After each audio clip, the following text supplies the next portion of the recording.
Hello, welcome to the channel Y Stories. Enjoy watching. Forgetting his office keys, the surgeon returned home.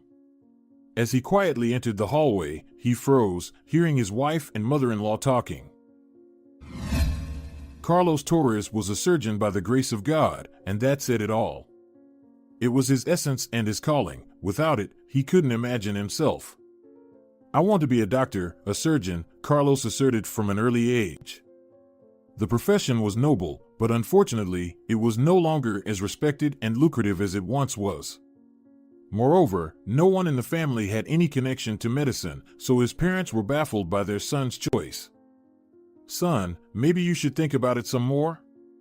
The training is difficult and lengthy. Do you understand the prospects? Do you know what you'll have to face?" his mother lamented.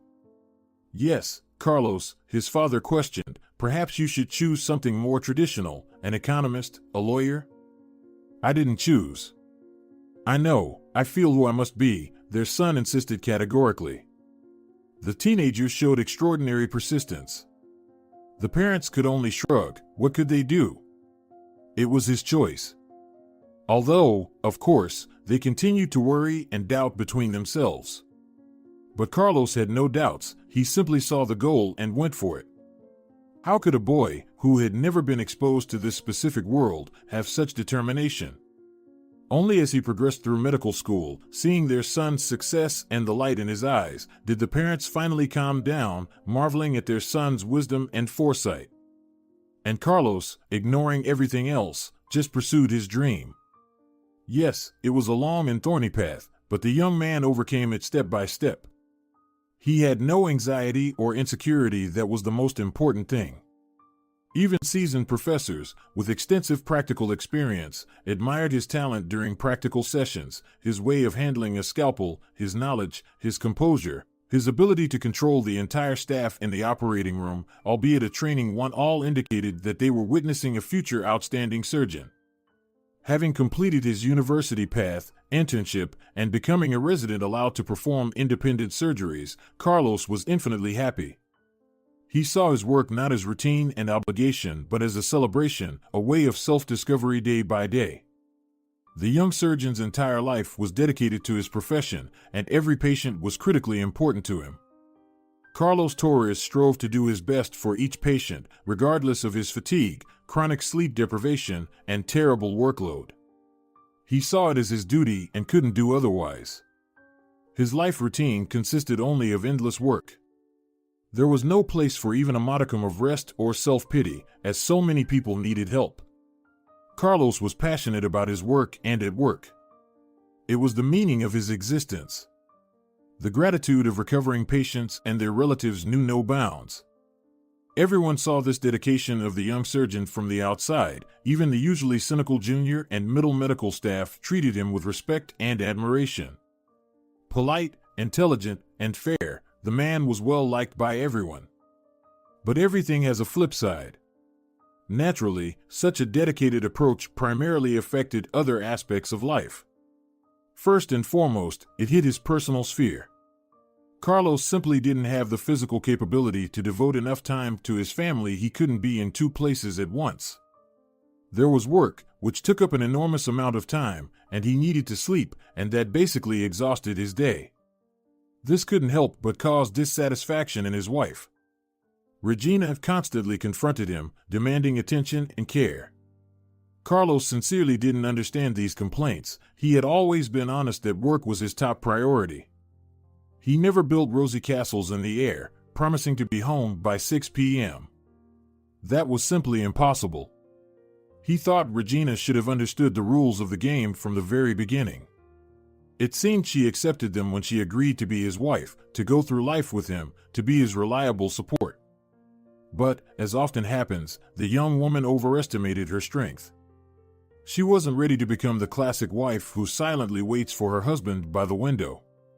His work annoyed her, infuriated her, and his absence at home, those endless patients he couldn't get away from, was a constant source of frustration. Regina genuinely didn't understand why her husband didn't move to a private clinic. He had so many lucrative offers. There would be less work, a much higher salary. Who turns down such conditions? But Carlos was that kind of person. He stubbornly refused to consider any offers, remaining loyal to his native hospital. All these marital quarrels felt like beating a dead horse. What could he argue? He had explained hundreds of times why he acted the way he did. He simply couldn't do otherwise. His wife didn't understand and kept complaining. Low pay, too much work, no time, and the list went on and on. What could he say? Guilty. But Carlos couldn't change himself, while his wife didn't relent and kept nagging him tirelessly. How long will this continue? Regina exclaimed yet again. When will I ever mean anything to you? It seems I need to end up on your operating table for that to happen. Please, enough with the dramatics, Carlos resisted wearily. This will continue for my entire life, and I honestly warned you from the start. Work comes first. Yes, that's how it was and will be for me. I was a fool in love, that's why I agreed. If only you brought decent money into the family, but this. Who needs all this? Regina, I need it like air, you understand? I can't live without it. Then go to a private clinic, operate, be a surgeon. Just fewer hours and for more money, his wife retorted without missing a beat. We're going around in circles again. You don't understand me, I'm tired, enough. Carlos looked at his watch in horror. I have to get up in 4 hours. Sorry, we'll finish this later. It's always like this, Regina didn't relent, there's never any time for me. He once again left the battlefield at home, broken and weakened. These arguments and quarrels only drained his energy. It was as if Regina recharged from shouting, while it exhausted him. A couple of years ago, his wife added another grievance to her constant reproaches. She wanted to have a child and was adamant about it. Carlos asked her to wait, believing it wasn't the right time. He was focused on his career and wanted to become the head of the department. After all, having children wasn't urgent, there was still time. In principle, Carlos loved children and would be happy to have them, but he reasonably questioned the purpose of having them if he wouldn't be able to see them. He simply didn't have the resources to raise a child. I'm not 16, you know, his wife shouted. When am I supposed to have a child? At 40, when you're done playing surgeon. I think you're dramatizing. You're only 32, he countered. What's the rush? I want a child, Regina insisted. And I'm not against it, but not here and not now. Do you want to raise the child alone? I think it will lead to new conflicts. You'll be endlessly dissatisfied that I'm not spending enough time with the baby, and yes, that's how it will be. How else can it be when I sleep only 5 hours a day? Carlos, as best he could, appealed to logic and common sense. Will it ever be different? His wife asked through tears. Will anything ever change? I don't know, the surgeon admitted honestly. I can only speak about what's happening now. Regina would leave for the bedroom in a huff, feeling that her husband was guilty of all mortal sins, believing she did everything for him. And him? From Carlos's perspective, he didn't see himself as the perfect husband, of course not, but he was honest with his wife, tried to explain his position, his truth, but all to no avail. It was the eternal conflict, who was right and who was wrong, with each having their own viewpoint, their own vision. Worst of all, Regina's mother, Senora Marissa, always took her side. Her relationship with Carlos was very complicated. She didn't even try to hide her antipathy. Why bother with politeness? She spoke her mind directly, usually hurling accusations while defending her daughter. In her mother's eyes, Regina was always right. Any encounter between Carlos and his mother-in-law would immediately turn into an argument. They simply couldn't speak calmly to each other.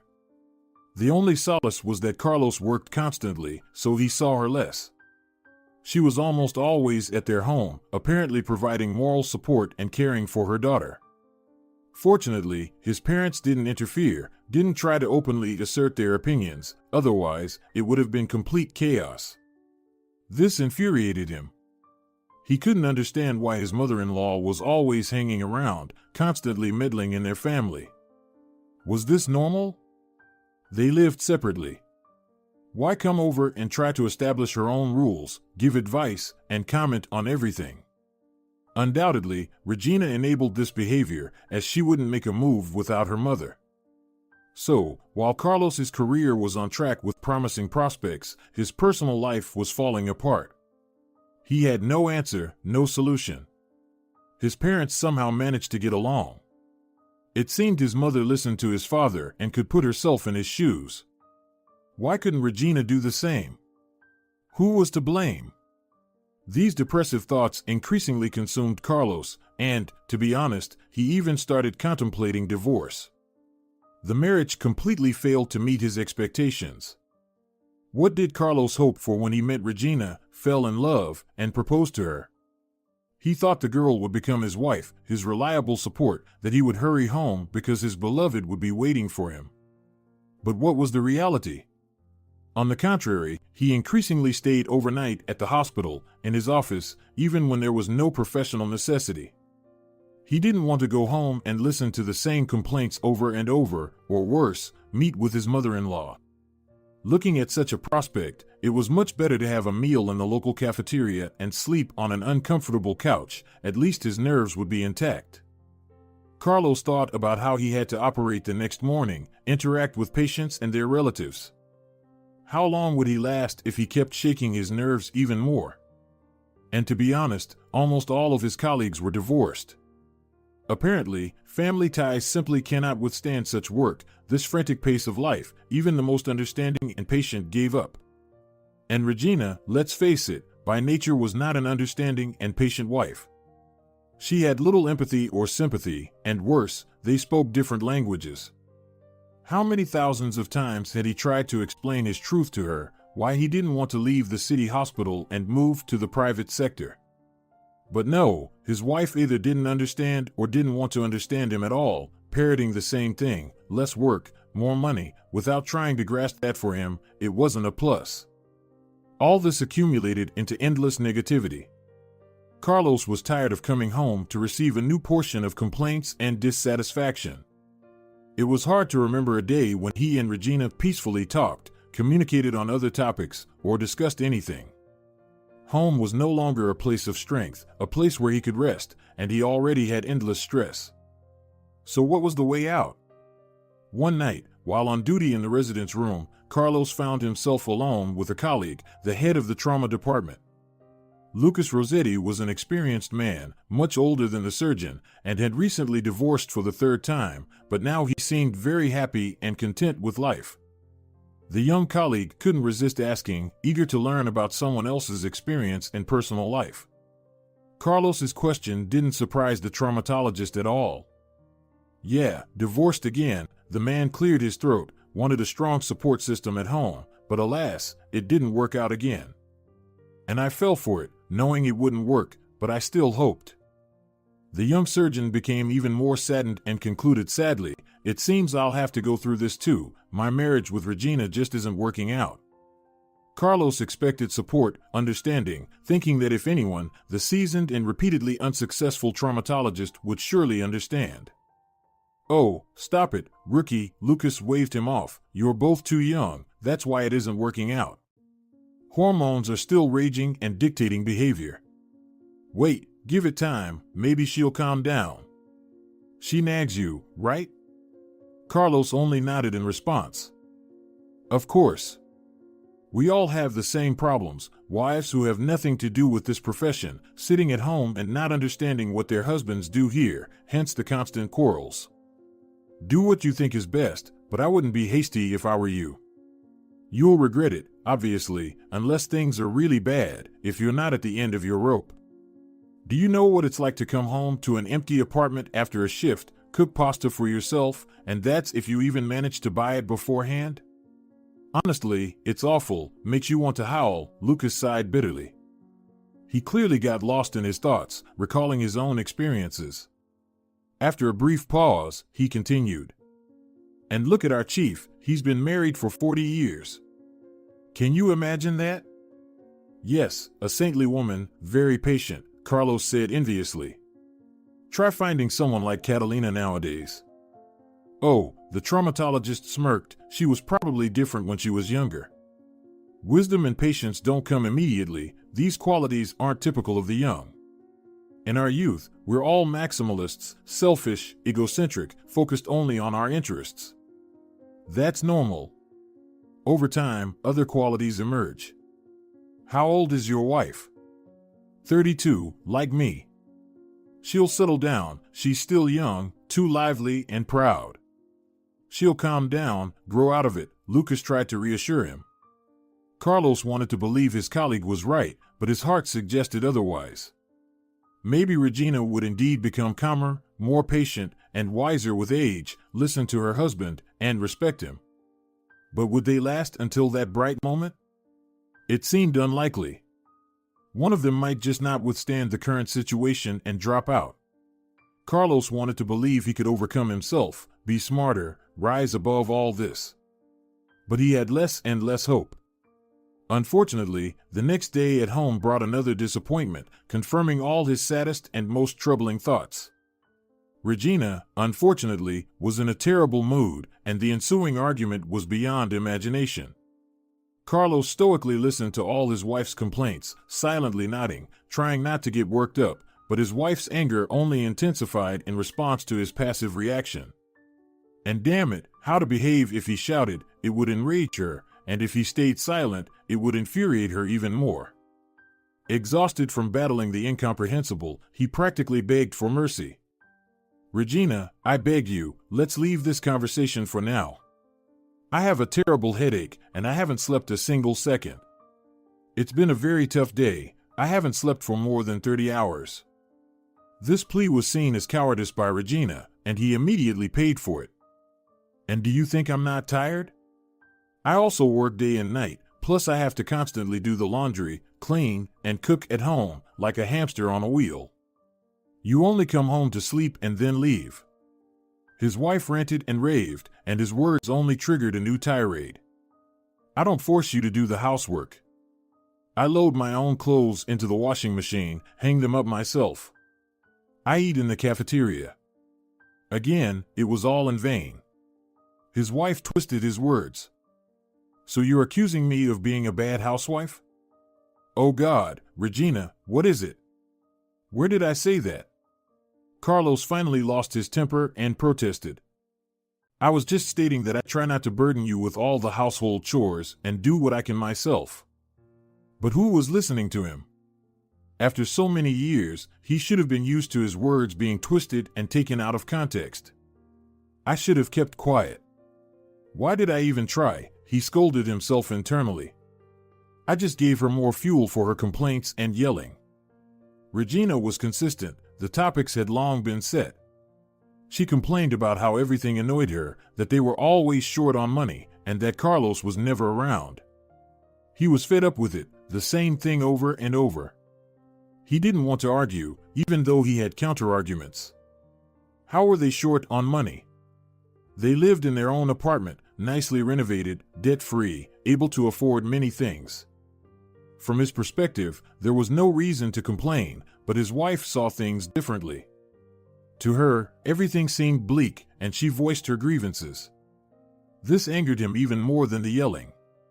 He saw people who truly had it tough, who faced real problems and genuine hardships. Compared to that, Regina's constant dissatisfaction seemed insulting to others. It was as if she lived in a different world. Regina always looked upwards, seeing what she lacked for happiness, what she didn't have that others did. Carlos saw things from a different angle. He saw how much they had compared to others, understood how wealthy and happy they were. Complaining to God about their minor issues and another bout of accumulating seemed sinful to him. How could they understand each other? It was incomprehensible and impossible.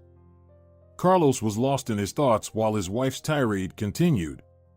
He tried to detach himself and just nodded. What was the point in starting another argument when no one listened? Succumbing to emotions, he sometimes neglected reason but tried to keep himself in check. Luckily, Regina had her own errands. She had to stop her flow of negativity because she was running late. Only after she left could he breathe a sigh of relief, finally reach the bathroom, and head to bed. Yet, he was already worried about the evening and the night. How would they go? Would his wife start yelling again? How would she behave? If so, he would prefer to spend the night at work.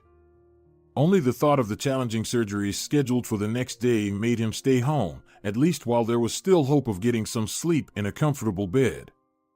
Surprisingly, by the evening, everything seemed to have calmed down. Regina prepared dinner, and during the meal, they even had a casual conversation about trivial matters and news. Although everything seemed peaceful, Carlos still felt uneasy. It seemed to him that his wife was more nervous than usual, even though she was trying to hide her anxiety. This was tiring. Such behavior was very unlike her. If something troubled her, she usually talked about it nonstop, never hiding her emotions. It seemed Regina simply didn't know how to conceal her feelings. If it weren't for the fresh memory of the morning's grand quarrel, he would have asked her outright what was wrong. But not today, no. Despite his broken sleep during the day, he was exhausted. He didn't have the energy to listen to Regina for several more hours. If she doesn't want to talk now, she'll tell me later, he decided to himself. Everything else was within the realm of normal. There might have been some lingering awkwardness and tension, but it didn't erupt into open confrontation, which was a relief in itself. The couple went to bed early, seemingly just to end the day. In the morning, even though he had more than enough sleep, a rarity for a surgeon, Carlos still felt somewhat distracted, overwhelmed by a sense of melancholy and apathy. He knew perfectly well where these feelings stemmed from. His subconscious never stopped working, and the gears were always turning. Carlos began to fully contemplate the idea of divorce. Yesterday's argument had left its mark. It seemed to be the last straw. His patience had its limits. These endless disputes with Regina drained him of energy more than the most complex, multi-hour surgeries ever did. That meant something significant, especially since in surgeries, he was motivated by the end result. He saw the goal. But here, what was it all for? There was no love left. Everything had been killed, burnt out. Regina had achieved this, or perhaps he was also to blame for the failure of their marriage. Yes, surely he was. No one is completely innocent. After all, he was at least guilty of marrying someone who wasn't suited to him at all. With these thoughts, continuing to ponder them from all angles, he went about his usual routine. It wasn't until he arrived at work that Carlos realized he had forgotten his office keys at home. His mind had been elsewhere. Damn, he cursed aloud. No help for it, I'll have to go back. While he could have gotten a spare key to his office from security, the keys to his personal safe were only with him, and they were on the same ring. And he couldn't do without them. Today was the weekly surgical department meeting. Everything had aligned to leave him no choice but to go back, losing precious time. Muttering curses and angry at himself, he returned home outside of his usual hours. Naturally, it never occurred to him to notify his wife. Why would he? He returned home and, quietly entering the hallway, heard a conversation between his mother-in-law and his wife. From the very first phrases, the conversation shocked and stunned him. He could hear his mother-in-law shouting from the kitchen. Senora Marissa was yelling at her daughter. "Have you lost your mind? What were you thinking, you idiot? How could you get pregnant by your lover?" Carlos felt frozen inside, cold sweat breaking out all over him. He didn't know what to do, intervene, walk in and ask, or at least reveal his presence. Regina was crying, judging by her voice. "Keep your voice down, Mom. Why don't you tell all the neighbors too, so Carlos can find out?" Regina sobbed. Both women were overflowing with emotions. It seemed that, barely managing to compose herself, Senora Marissa transitioned from shouting to expressing her outrage in a more moderate tone. "So, what are you going to do now? Have you thought about it?" "I haven't decided yet," came the voice of his wife from deeper within the apartment. There was a brief pause, presumably while the mother tried to process everything that had been said and assess how critical her daughter's reckless behavior had become. Everyone was silent, including Carlos, who stood frozen in the hallway by the front door. He, too, was trying to quickly decide what to do, how to proceed. Everything was happening so quickly and unexpectedly. He had almost resolved to enter the room, reveal his presence and knowledge, observe their reactions, and learn the details when he heard a phrase from his mother-in-law that made him stop in his tracks. "And your lover, this Enzo, what does he say?" Senora Marissa asked indignantly. Regina's sobs could be heard again, but Carlos was focused on the name of his wife's lover. "Enzo," Carlos thought frantically. "Which Enzo? Do I know him?" At that moment, the surgeon decided to listen to the rest of the conversation between mother and daughter, hoping they might reveal more. He already felt like a complete fool and didn't want to be duped again. Through sobs and tears, struggling to control her emotions, Regina finally responded to her mother's question. "I haven't talked to him yet. I'm afraid of how he will react." "Oh my God, what an idiot," her mother fumed, raising her voice. "Afraid now? But you weren't afraid to cheat and get pregnant, were you?" Clearly, the question was rhetorical, intended only to vent her anger and utter incomprehension of her daughter's behavior.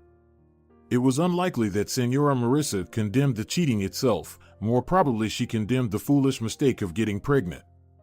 Naturally, Regina had nothing to say in response, no defense. She understood well enough what she had done and that she was at fault. She didn't need her mother's comments to realize that. Senora Marissa, evidently considering the options for getting out of the situation, asked her daughter, "So, are you sure the father isn't your legally wedded half-wit?" Although Carlos knew his mother-in-law hated him, hearing how she referred to him behind his back nearly made him react, his fists clenched painfully tight. While he tried to come to terms with what he'd heard, Regina sighed deeply and replied, "I haven't let him touch me for over 2 months, and the pregnancy is 5 weeks along. It's absolutely impossible. I even remember the exact day we were careless." "Careless," her mother scoffed with disdain. "No need to dress up your stupidity with fancy words and epithets." After pausing briefly, Senora Marissa continued, as if thinking out loud. "Yes, you can't pin this on him. He's no fool, he's a doctor, after all. In this case, you can't trick him. We'll have to find another way out." Poor Carlos. What was he going through at that moment? From the moment he entered the apartment and heard Senora Marissa's first remark, he was frozen in place, stunned. He still couldn't fully comprehend that this was really happening, that it wasn't a joke or a prank. Of course, he knew their marriage was falling apart, that he and Regina were on the verge of divorce. He knew they wouldn't make it, wouldn't save their family, but this? He was in shock and horror simultaneously, unable to believe that his wife had cheated on him and even gotten pregnant by someone else. It was unthinkable, simply incomprehensible. He had thought Regina would never stoop to such vulgarity. But wasn't it disgusting for her? Why hide it all, lie, deceive? It humiliated her, too. Wouldn't it have been simpler to come to him honestly, say she had fallen out of love, and apologize? Why all these games behind his back? Of course, he would have let her go. He felt physically sick and even sticky from being dragged into this love triangle. The situation was utterly nauseating. Meanwhile, he could hear the sounds of the ongoing argument. Senora Marissa, rethinking what had been said, continued to scream and insult her daughter. Apparently, Regina couldn't take it anymore and shouted back at her mother. "I know it all myself. Why are you yelling? What's the point of this scandal? Will it change anything? Why are you insulting me, screaming at me? It's done. Then why did you even tell me?" Senora Marissa seemed taken aback. "Did you really think I'd react any differently?" Regina burst into terrible sobs again. She was crying uncontrollably, judging by the sounds reaching Carlos. He could barely hear Regina's words. She was hysterical and almost whispered, "Because I'm very scared, Mommy." Even a heart as hard as Senora Marissa's couldn't remain unmoved by her child's suffering. Seeing her daughter's genuine distress, she softened and rushed to comfort her. All right, dear, don't cry. Calm down now, we'll get through this." Her tone and voice changed, almost cooing. "Don't worry.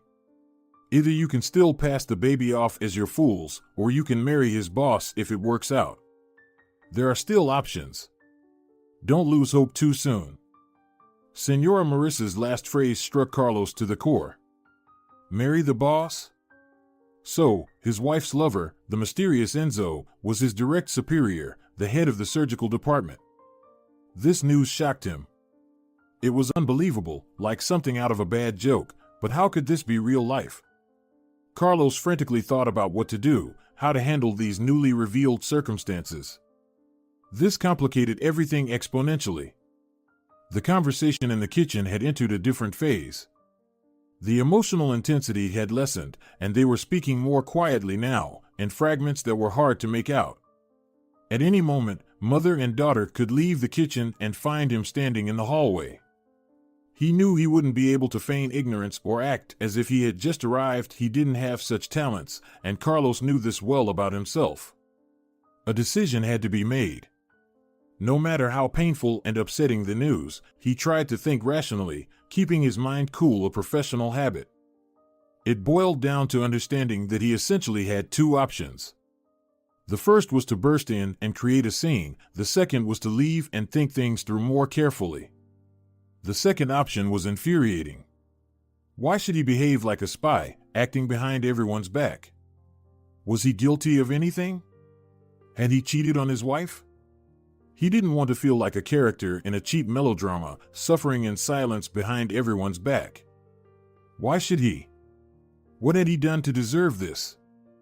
All these objections were undoubtedly valid, but there was one catch. If his wife's lover weren't his boss, he wouldn't have hesitated to storm in and throw both women out of his house.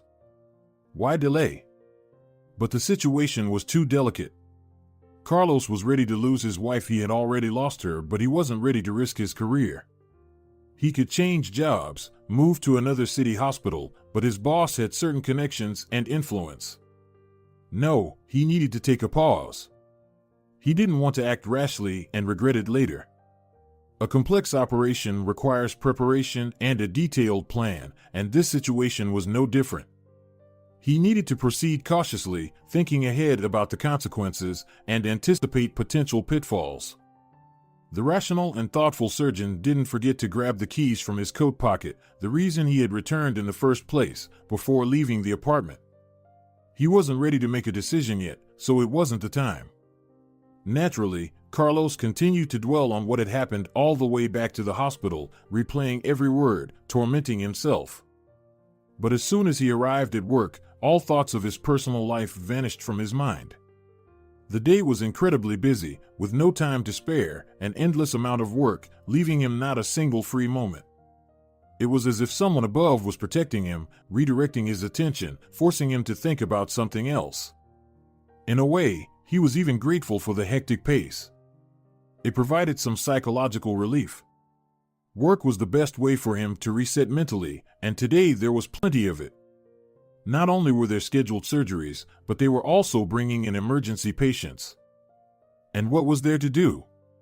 He had to roll up his sleeves and work tirelessly. People needed his help immediately. There was no time for sentimentality. It was a huge blessing that not thinking about external matters during surgery was a habit long ingrained in him. From their very first practice, surgeons were warned, you can't get distracted under any circumstances, no matter what is happening. Focus only on the operating field, no extraneous thoughts. Automatism is a good thing, but can sometimes be detrimental. So everything that happened that morning was left far behind. Thoughts about it would occasionally arise, but they quickly vanished under the pressure of the tasks at hand. This abundance of work likely saved him. All the emotional turmoil dissolved as quickly as it had appeared. Now, there was just a problem to be solved, coldly and rationally. It wasn't until 8 p.m., hurrying to a meeting, that Carlos had his first coffee of the day. What more can be said? That's when the anxiety hit. It was to be expected. Today he would be looking at his immediate superior with completely different eyes. He had thought they had a good relationship, maybe even a friendly one, informally chatting and asking about each other's lives. Now it seemed ridiculous. No matter how hard he tried, Carlos couldn't take his eyes off Enzo, sitting at the head of the table, watching him closely. Thoughts raced through his mind, from the absurdity of comparing himself to his rival to the grotesque idea of standing up and publicly shaming him. It was all melancholic nonsense, of course. Carlos wasn't ready to act yet. He barely had time to think. But he couldn't help but ruminate, trying to find the key to understanding why they had treated him so deceitfully, betraying him. He trusted them. It infuriated him. If they had fallen in love, why not say it outright? Or was it just about passion and physicality? And how ironic that it was Carlos who had introduced Regina to his boss at the New Year's party. It was all so vile and disgusting. His thoughts were abruptly interrupted by an elbow nudge from the colleague sitting next to him. Looking at his colleague in surprise, Carlos realized he was being shaken out of his reverie because the boss was addressing him. "What, Senor Carlos?" the boss smirked, "sleeping during a work meeting?" "Sorry," Carlos mumbled in response. "It's been a tough day." "I understand, it's been tough for everyone. Tell me, what about the report you were assigned? Is it ready? Tomorrow's the deadline. I was hoping to see it today." "Sorry, I'll have it ready by tomorrow morning," the surgeon replied quietly. "I expect it. Don't forget, we have strict deadlines, Carlos." Carlos actually had everything ready. He had planned to go to Senor Enzo's office today to submit the work. But in light of the morning's events, he had no desire to interact with his boss, to look him in the eye, or to talk to him. He preferred to hand it over tomorrow morning before the start of the workday, avoiding unnecessary discussions. This option seemed much more appealing. Carlos wanted to finish quickly and leave, not wanting to spend an extra minute near his boss. It provoked thoughts and new bouts of self-recrimination. But he couldn't just stand up and leave. During the meeting, a colleague received an urgent call from the reception. He was on duty, and Carlos almost volunteered to go in his place. If it wouldn't have raised suspicions and odd looks, he would have run. Anything was better than sitting and enduring this slow torture. What irritated him the most was that Enzo behaved as if nothing had happened. He was calm and composed, acting as if everything was normal. Carlos began to scold himself for his cowardice and lack of courage. He should have burst into the kitchen and confronted the scoundrel directly. Why was he tolerating this? Why hide that he knew everything? What was the point of all these efforts? What was he supposed to do now? These thoughts tormented Carlos. The worst part was that he had no answers. He felt like he was sitting at the broken remains of his life, not knowing what to do next. How should he proceed? Forget about Regina, but how vengeful and spiteful would Enzo turn out to be? Carlos had once thought he was a very reasonable person, albeit with some odd and unpleasant traits, but decent. Now, how could he predict his behavior?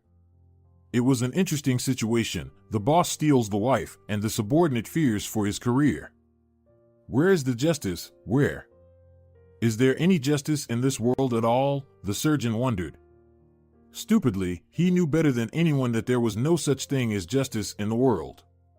Just the other day, during his shift, they brought in a driver who caused a car accident. He survived, but the family he crashed into didn't. They all died despite the doctor's best efforts. So what could be said about his own trivial troubles? Lost in these thoughts, the meeting finally ended. Carlos realized then that he wouldn't go home tonight. He'd sleep in his office. He didn't want to see Regina, let alone his mother-in-law. He wasn't in the state to look them in the eye and watch the charade, knowing the truth.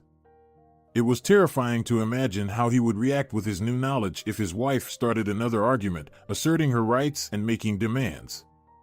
No, it was better to preserve his already fragile nerves. Sleeping on an uncomfortable couch was far better. For the sake of formality, Carlos texted Regina, "I won't be home tonight.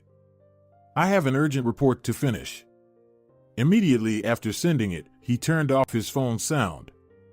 He knew this message would enrage his wife, triggering a storm of emotions, and he didn't want to listen to or read her latest hysterics. He'd deal with it in the morning. Fortunately, Carlos could afford to ignore his phone for the night. A colleague was on duty now, and Enzo would be taking over the shift in the morning, so the boss would be at the hospital. It was wise to stock up on provisions to avoid wandering around the corridors at night and potentially running into Enzo. Being alone with him could lead to an awkward friendly chat, which was the last thing Carlos wanted. Every patient has its limit.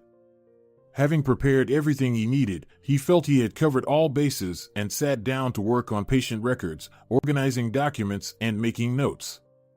This routine work often got neglected, so it was a good opportunity to catch up on it. However, Carlos's thoughts kept drifting back to his wife and his boss. Who could blame him? It was too significant a blow to simply erase from his mind and heart. After struggling until 4 a.m. and completing about a third of his ambitious plan, Carlos decided to go to bed. After all, he had a workday ahead, with surgeries, consultations, and other responsibilities. Amazingly, he began to drift off. It wasn't a peaceful, relaxed state. Instead, he fell into a troubled, dark, and grim nightmare, but at least he wasn't suffering from insomnia. Carlos was jolted awake by a terrible scream, first faint and distant, then right next to him. A woman was shouting something incomprehensible, or perhaps he was too groggy to understand. Someone was banging furiously on his office door. After a few seconds, shaking off the heavy sleep, Carlos finally realized where he was and what was happening. He recognized the voice of the shouting woman. It was Isabella Silvero, the head nurse on duty. Her voice didn't cease. Carlos, the nurse gasped, either from panic, fear, or exhausting running up and down the floors. Are you here? Please, the light's on. Indeed, he had fallen asleep with the desk lamp still on. What happened? He reluctantly responded.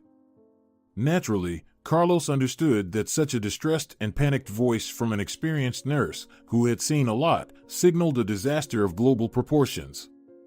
He didn't want to get involved in problems, but Isabella was pressing too hard. Please, come quickly. There's a crisis. Help, please. What else could he do? By responding, he had already committed himself. He hastily unlocked his office door and hurried after the nurse. Seeing Isabella, he realized it was even worse than he could have imagined. No matter what had happened before, he had never seen the nurse in such a state. Her hands were shaking, her face was pale, and cold sweat was on her forehead. Given that Isabella was in surgical scrubs, there was no doubt something had happened in the operating room. Unable to guess what it might be, he rushed there as quickly as possible. He knew trying to get information from the shaken nurse would be futile and time-consuming. They had already lost too much time searching for him and waking him up. He needed to see for himself, on site. As Carlos rushed down the stairs faster than taking the elevator, his mind raced with hundreds of guesses, each more horrific than the last. The most dreadful thoughts competed for prominence in his head, but what he saw still shook him to an unimaginable degree. The entire floor of the operating room was drenched in blood. Although not uncommon with severe injuries, something about this scene disturbed Carlos. It seemed that all the blood transfused into the patient had also ended up on the floor. Blood was gushing from the poor soul. The life support machine showed zero activity. While it was clear that no one could survive such a situation, the anesthesiologist, the surgical nurse, and everyone else stood with stone faces, filled with fear and panic.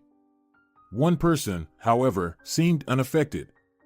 Enzo continued working in the operating field, oblivious to the fact that the patient had long since died. Carlos moved towards his boss on unsteady legs. His initial assumption was correct. His wife's lover was monstrously drunk. Without saying a word, Carlos bent over the patient, closely observing his boss's actions. Sadly, it was clear without words, the patient had been butchered. Enzo, in his drunken state, had wreaked havoc. He had slashed arteries and veins. Every blood vessel near the surgical site was a mess. It seemed as though a drunken butcher, not a surgeon, had been at work. Even in such a state, it took effort to cause such damage to a living person. The unfortunate patient had clearly come in with a simple case of acute appendicitis, with a risk of rupture, prompting the call for the on-duty surgeon. They had called to their doom. Enzo, take your hands off the patient. He is dead, Carlos said firmly. Who are you to order me around? The chief slurred angrily. If you don't stop, I will use force, Carlos insisted. Apparently, Carlos's determination unsettled the head of the department. He carefully, as best as his drunken state allowed, placed the scalpel down and lowered his hands, staring silently at Carlos. But Carlos was no longer addressing him. Why didn't anyone stop him? Why? How did you let this happen? The anesthesiologist, the surgical nurse, and Isabella, who had arrived shortly after, all looked down, remaining silent. Unlike the thoroughly drunk Enzo, they understood the gravity of what had happened and the consequences they faced. Speak up already. How did this happen? Carlos shouted again, unable to bear the tense silence. The surgical nurse, pressed against the wall in terror, began to stammer in a thin, breaking voice. He said he'd fire us all, that he was the god of surgery, that what was a little appendix to him, that he could remove it with his eyes closed. Carlos took a deep breath, struggling to contain his fury and despair. The room reeked of alcohol and blood, a nauseating combination that matched the chaos before him. He knew he had to act swiftly and decisively to salvage whatever he could from this catastrophic situation. Unfortunately, this behavior was very typical of the boss when he'd been drinking. Sober, he was a normal person, but as soon as he had a drink, his arrogance skyrocketed, and he lost all sense of danger and self-preservation almost instantly. What could we have done? He's the senior member of the surgical team, the only head of the department. The anesthesiologist raised his voice. It was clear he had chosen the tactic of the best defense is a good offense. Behind this facade, his shock was evident. Of course, no one had imagined that this time a surgery with a drunken surgeon would end in tragedy. Unfortunately, it had happened periodically, and so far, everyone had gotten away with it. As long as the patient survived, there were no investigations. As soon as we saw what he was doing, I ran for help, but it was too late, Isabella couldn't resist adding. Too late, Carlos repeated automatically. He frantically tried to figure out the right course of action. He realized he was the only one maintaining relative calm and capable of thinking rationally. All right, Carlos spoke quickly, lock Enzo in an office. Call security to escort him. Not his office, make sure he has no means of communication with him. Isabella, call the police and the chief.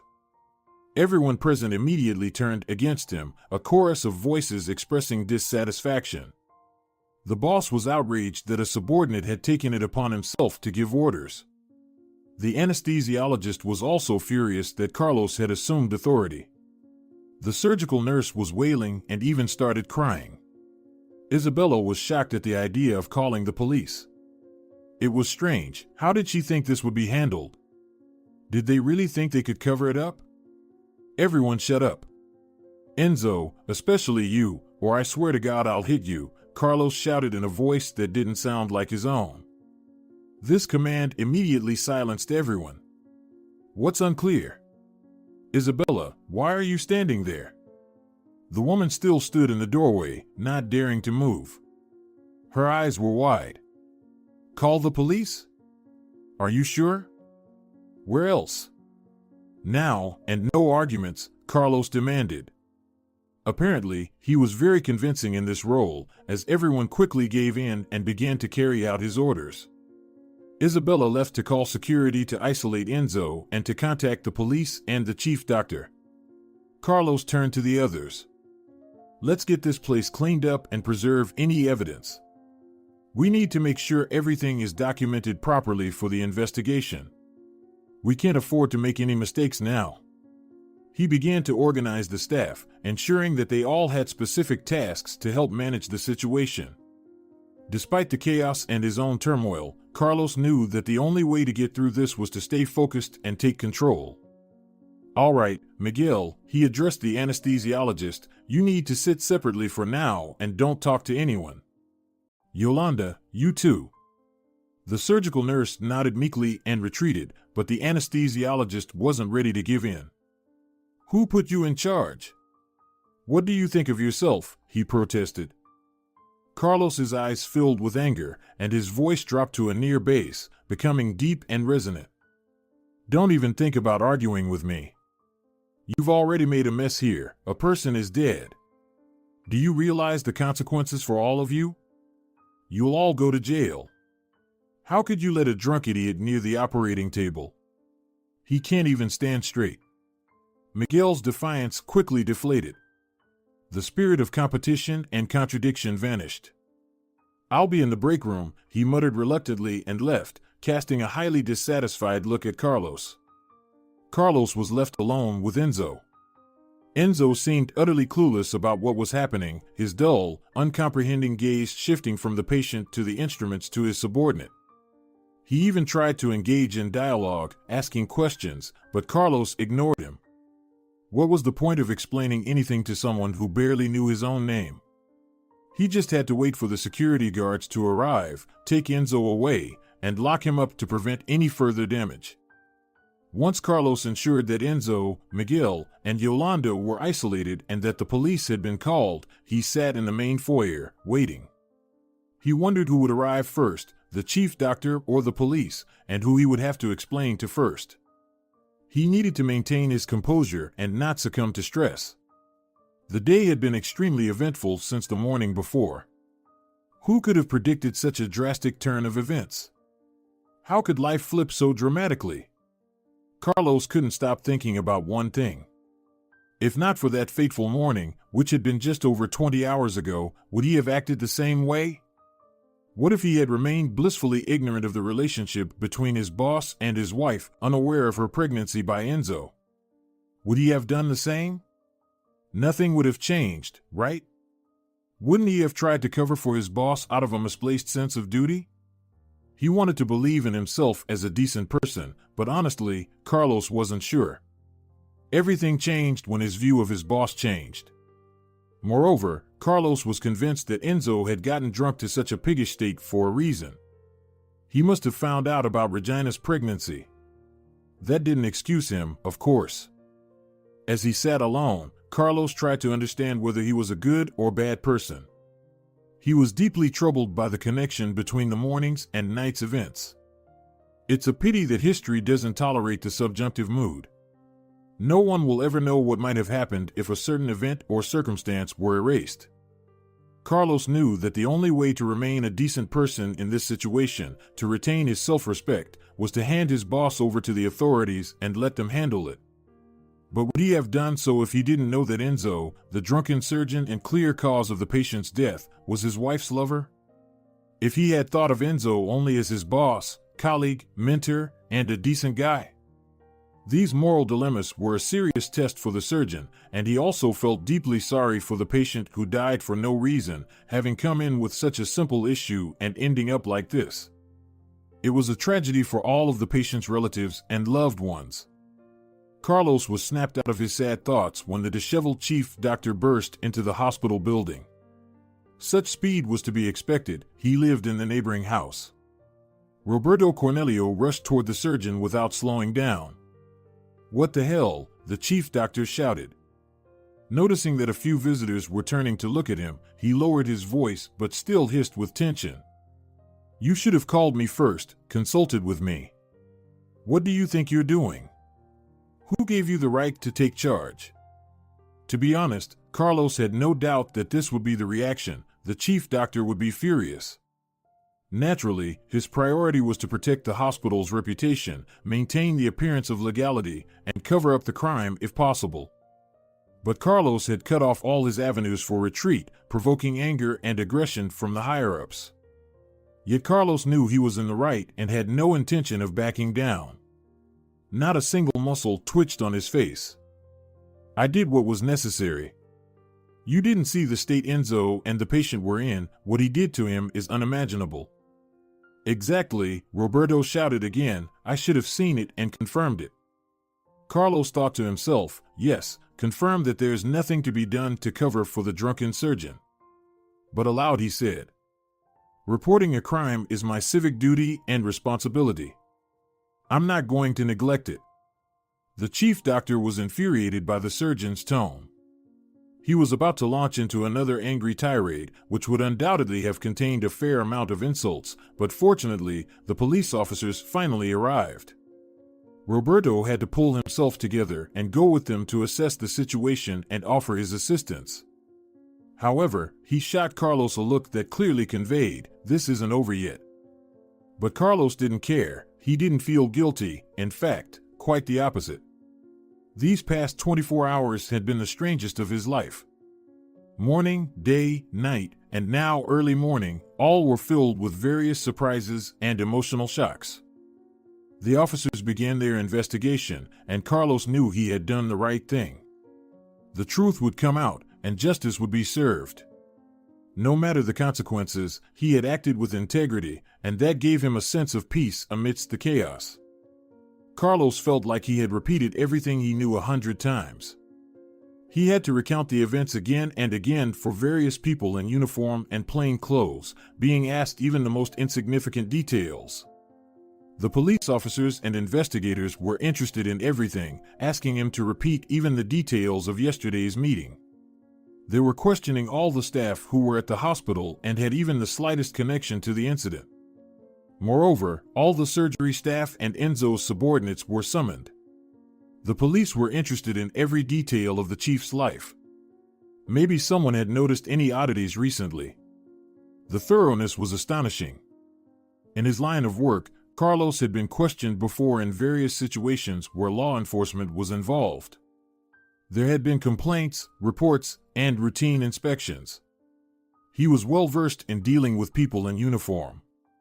This is why he was very surprised by the thoroughness with which they approached the case this time. He couldn't resist asking during another round of questioning, "Can you tell me why you're so rigorously pursuing this case?" "Sorry, but I know the usual procedure." "It's tragic, but..."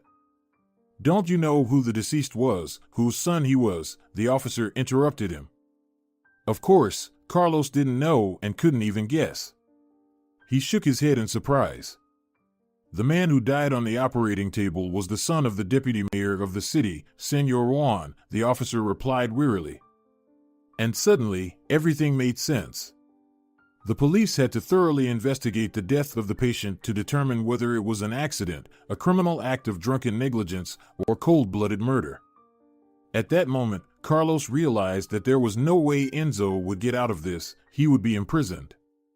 It was dreadful to think that all the other staff involved in the operation might also be caught up in the fallout. They weren't saints, but it was a pity. They were only following orders, even if they were criminally negligent. Carlos felt a sense of relief in knowing that he felt no joy, no schadenfreude. On the contrary, he was very depressed by the whole situation. But everything seemed fair and just from a karmic standpoint. Enzo had lied his way through life, and now he was paying the price. One shouldn't play with luck. Alcohol is a common vice among many doctors, but it had once again destroyed a talented physician. It was bitter and sad. No matter what, Enzo did have skillful hands and talent, but Carlos preferred not to think about the man's moral character. Fortunately, it wasn't his place to judge. Although, it was clear that during the thorough investigation, the authorities would likely find out about Enzo's affair with Regina. This meant there was an indirect connection between Carlos and his boss. It looked particularly acute given that Carlos was the one who reported Enzo. How fortunate that no living soul knew Carlos was aware of his wife's infidelity. That would have complicated matters greatly. In addition to endless interactions with various authorities, Carlos had to perform 2 emergency surgeries. What else could he do? Patients couldn't be asked to wait. They couldn't be told that the on-duty surgeon was in handcuffs answering an investigator's questions. As he was getting ready to go home, utterly exhausted, Carlos decided to find out all the details from the talkative staff. He knew the nosy nurses and was sure they had already sniffed out and discussed everything. He cunningly sneaked into the nurses' station with a pack of cookies and asked for news. "Girls, could you share what you found out? I'm very curious." He smiled slyly. 2 young nurses, Antonia and Vina, began recounting everything they knew about the incident, competing to outdo each other. He must have been on a date, got drunk to the point of seeing green devils, the bastard, Antonia fumed, furrowing her brow. And what makes you think that? Carlos asked, intrigued. Her friend interrupted. You should have seen how he was dressed up, all perfumed. Definitely for a woman, where else? In this part, Carlos wasn't surprised, it was just as he had suspected. Of course, Enzo had come from an urgent call from Regina. Why not? Carlos had told his boss he needed to finish the report and would submit it tomorrow. He had told his wife the same thing, so his actions had essentially given the lovers carte blanche. Vina continued to chatter on. That's when they called him, when they brought the patient in by ambulance. He arrived quickly but was terribly displeased and drunk, awfully drunk. Antonia didn't want to be left out and decided to add to the story. Yes, drunk. But I think he might have drunk more before going into surgery. This question was more rhetorical, but Carlos pondered it. If things were as he thought, if Regina had told Enzo about her pregnancy that evening, Enzo might have been trying to relieve his stress. Why not? He could have had more to drink. And who let him into the operating room? Vina exclaimed indignantly. Yeah, you try to stop him, Antonia shot back, glaring at her friend. You know how many times he's operated while pretty drunk, just shouting and giving orders. Not like you, Carlos, the second nurse took the opportunity to flatter him. Carlos listened intently, absorbing the details. The situation was even more chaotic than he had initially thought. But now he had a fuller picture of what had transpired. As much as the flattery was appreciated, it didn't change the gravity of the situation or the consequences everyone involved would face. He listened to their chatter half-heartedly. Carlos was trying to piece together a coherent picture of what had happened the previous evening. It seemed to be coming together. He knew the most important details. Do you know how angry Senor Roberto is with you? Antonia asked. He was yelling at everyone, saying they shouldn't have listened to you, shouldn't have called the police. Yes, he already expressed that to me personally, the surgeon didn't hide. He wondered how Roberto intended to cover up what had happened, especially considering the deceased patient's identity. The nurses exchanged glances and shrugged. We're just worried about you. Everyone thinks you did the right thing. Enzo has been getting more and more arrogant lately. This was bound to happen, Vina shared. Carlos thought to himself, I wonder how disappointed they would be in me if they knew about the secret affair between Enzo and Regina. It discredited his actions even in his own eyes, let alone in the eyes of others. They would likely see it as an act of pettiness. I also think I did the right thing, he forced a smile. All right, girls, take care. I'm heading home. After warmly bidding farewell to the staff he encountered on his way out, Carlos hurried home. Everyone he met gave him unusually wide smiles. He saw that in their eyes, he had become almost a hero. This made him feel nauseous, causing him to question more and more whether his actions had been impartial. The question hung in the air, an unspoken reproach. Whatever the case, it was time to head home and talk to his wife. Carlos mentally prepared himself for a difficult conversation. But it didn't happen. Just as he was about to leave the hospital, another police officer stopped him and asked him to come to the investigation department. Carlos's patience was running thin, and he was tired of repeating the same thing over and over. He couldn't hold back. Seriously? Listen, I'm exhausted. Can't this wait? The police officer responded in a tone that brooked no argument. That's the procedure. Sorry. What could he say? He had to comply. Carlos also feared that in the next conversation with the investigators, the fact that his wife was the suspect's lover might come up. He would have to manage his emotions somehow. Could he pull it off? The surgeon knew he wasn't good at pretending. But fortunately, this fact hadn't come to the investigators' attention yet, or they had decided to hold on to that information. In any case, Carlos wasn't asked anything new. It was the same questions over and over again. Accordingly, Carlos's answers remained unchanged. Why should they? He hadn't spoken a single word of falsehood. Tell me, will I have to go through this many more times? To be honest, it's starting to get tiresome, the surgeon said. The investigator, a man about Carlos's age, smiled. You know who the patient was. All the higher-ups are demanding swift action to identify the guilty parties, no matter what. Well, there's nothing new to say, Carlos was puzzled. The investigator just shrugged. My superiors ordered me to recheck all the statements, so I'm rechecking. Although the guilty party has already come to his senses and confessed. Well, it would be strange to deny it, the surgeon nodded. Carlos was finally freed by lunchtime. Half the day wasted. Naturally, when he finally got home, Regina wasn't there. She had long gone to work. Perhaps it was for the best, he would have some time to sleep. He also needed to think carefully about how to approach the conversation with Regina, what to say, and how to be cautious. At the usual time, he heard the rustling at the front door. He hadn't slept, just listened. Finally, his wife arrived. Regina managed to enter and go to the kitchen when her husband, exhausted, came out of the bedroom. Carlos stood in the doorway, looking at her with poorly concealed contempt, though she either didn't notice or pretended not to. Oh, she said, you're home? I'm surprised. You didn't reply yesterday or later either. Was it that difficult? Regina was not backing down and seemed ready to start another storm in a teacup. This manner of communication convinced Carlos that she knew nothing about what had happened. Well, all the better. Why? He asked. Your lover told you that I had a report confirming my whereabouts. Regina's eyes widened in amazement and shock. Naturally, she was surprised that her husband knew about the lover and the infidelity, but she pretended not to understand what he was talking about, though she was clearly frightened. It was noticeable. What? What lover? What are you talking about? Her voice even wavered a bit. Sorry, the man responded wearily, I don't have the energy for pleasantries, so I'll be very brief. I have 3 pieces of news for you. First, and most importantly, I know you've been cheating on me with Enzo, my boss. Regina sat down in surprise. Everything that was happening was clearly not part of her plans. She wasn't prepared and even tried to pretend she felt unwell. This act by his wife didn't convince Carlos at all.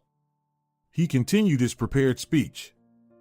Second, I know about your pregnancy and that the child isn't mine. You had to see the expression on Regina's face. Her emotions were changing at the speed of a subliminal frame, probably barely keeping up with her thoughts. She was obviously trying to figure out where she had slipped up and how to get out of this situation. Should she deny everything or confess and beg for forgiveness? But her husband was relentless. And third, this is more news for you than for me. I'm guessing Enzo isn't responding to you. You're probably worried about that. You told him about the baby, and now you think he's just dumped you? Regina remained silent, but shot a look at her husband full of anger and hatred. It was clear that he had hit the mark with his conclusions. Well, Enzo isn't answering because he's in a detention cell. He rushed from your love rendezvous to the operation already drunk. Right? And added more due to stress. I won't burden you with unnecessary details, I've had enough of them today. I'll just say one thing, the patient died, and Enzo is 100% responsible for it. So, sorry, but your lover is going to jail. You don't have to believe me, but I truly regret that it turned out this way. As soon as Regina heard this news, she started sobbing uncontrollably. Carlos felt he had never seen his wife in such a state before. Maybe Enzo did love her, or maybe it was all because of the pregnancy and hormones. Although the most likely scenario, as cynical as it sounds, seemed to be that she felt sorry for herself. Yes, it was a pitiable situation, indeed. Her hysteria went on for about 10 minutes. She wouldn't stop, just kept sobbing. Carlos's nerves couldn't take it any longer. Sorry, but I don't have the time or energy to listen to your hysterics. I'm not going to pity you. Please, pack up and leave. That's when his wife finally reacted. She looked at him with a bewildered expression. You want to throw me out of the house? She was shocked even at the suggestion. What did you expect? This apartment is mine, inherited from my grandmother, so you have no legal claim to it. I suggest you pack up and go to Senora Marissa's as soon as possible. I'm sure she'll be happy to have her beloved daughter. He didn't feel proud of himself now. He had let his emotions get the better of him, overstepped the mark when he had wanted to remain detached. In Carlos's view, his wife should have quietly submitted. How else could it be? She was backed into a corner. Her husband knew about the affair and the child from her lover. His intellectual notions about life didn't align at all with Regina's. She thought she could ask for forgiveness and be forgiven. Unthinkable. How can you treat me like this? His wife began to wail. Have mercy on me, forgive me. Yes, I stumbled, but... He couldn't believe his ears. He didn't even want to listen to this nonsense. It was unbearable. Enough, he interrupted her. Carlos spoke quietly and calmly. Save this performance for your mother. It's too late to play games with me. Carlos, my love, please give me another chance. I'm begging you, don't leave me. Can't you see what situation I'm in now? Regina, he interrupted her again, strictly but calmly, we both know our marriage didn't turn out well. You could have just left, that would have been understandable, but you chose to betray. Yes, I was foolish, forgive me, she broke into tears, I'm such an idiot.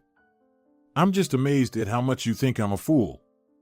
Do you really think I'll forgive you, keep quiet, smile, and raise a child you had with someone else? And on top of that, listen to your complaints and scandals again and again? It's beyond any limits. Overwhelmed with emotion, he threw up his hands. At that moment, Regina clearly saw that it was over.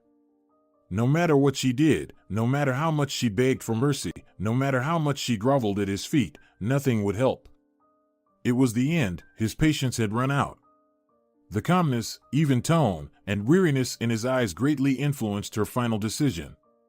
There was nothing left to do but pack her things and leave, which she did. The last 3 hours alone with his wife were a trial for Carlos, but it was worth it. Finally, he was alone. The feeling of freedom was intoxicating, and there were no regrets. It seemed that life was improving, that he could finally breathe again. But the next day at work, Carlos was met with a very unpleasant surprise. The chief doctor called him in for a debriefing. Roberto was shouting. How could you? What were you thinking? You should have called me first, asked how to proceed. You should have called me first, not the police.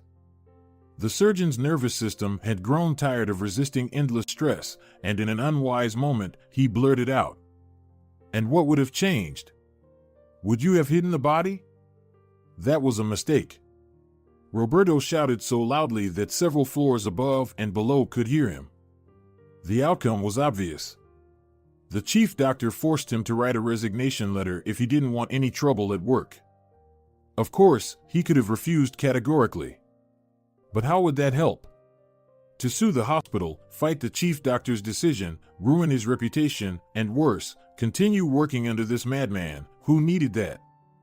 It was clear that with such an attitude from the leadership, his career was over. No, Carlos signed everything required of him, agreeing to leave by mutual consent, and left that very day. It was somewhat bitter to part with the staff, who were mostly good people and professionals, but so be it. Carlos tried to take it philosophically, not to get upset or grieve unnecessarily. There would be another job, better than the previous one. After all, this period meant renewal. It was foolish to mourn the past, which couldn't be changed. What happened, happened. No matter what, Carlos didn't regret how he had acted. Enzo had committed a crime and had to answer for it by law. Carlos's life during this period made astonishing twists and turns. He barely had time to adapt before everything changed again drastically. It was impossible to even understand in which direction these changes were heading, for better or worse. The next week after all the events, the surgeon spent lying on the couch. It had been a long time since he had rested both body and soul like this. Finally, there was no need to rush anywhere, no deadlines, no one nagging him. It was bliss. This was something to dream about. A week later, he received a call. A smooth male voice asked him to come to the hospital at a certain time. Honestly, Carlos didn't think much of it. He assumed he needed to finalize some paperwork, collect remaining documents, or his personal file, typical bureaucratic stuff related to his resignation. But it turned out that in that short time, everything at the hospital had changed. Senor Roberto had been removed from his position, and a new chief doctor had been appointed. This new chief, Senor Danilo, quickly understood how and why Carlos had been fired. The new chief doctor, Senor Danilo, said to Carlos without beating around the bush, "Unlike my predecessor, I very much appreciate such behavior and honesty from employees. I'd like to invite you back to work. Moreover, we have an open position for the head of the surgical department. How do you feel about my offer?" "I'd be delighted," Carlos replied with pleasure. "Indeed, why would he refuse?" "Excellent. Please begin your duties starting tomorrow," the chief doctor smiled. What an unexpected 180 degrees turn. How could anyone predict where they'd find fortune or loss? Carlos couldn't have imagined such a generous offer even in his wildest dreams. Everything that had happened in this short period clearly demonstrated one thing: there is a balance of good and evil in life, and you must never despair or lose hope because you never know how fate will turn. Out of something bad, good can emerge, and vice versa. The key, perhaps, is to never lose hope, to do what is right, and to hope for the best. That is the recipe and the secret to happiness. Now Carlos hopes that, in addition to his career, he will soon have luck in his personal life as well. He wants to find his soulmate, to discover that bright and genuine feeling. If you're enjoying it as well, leave a like and subscribe.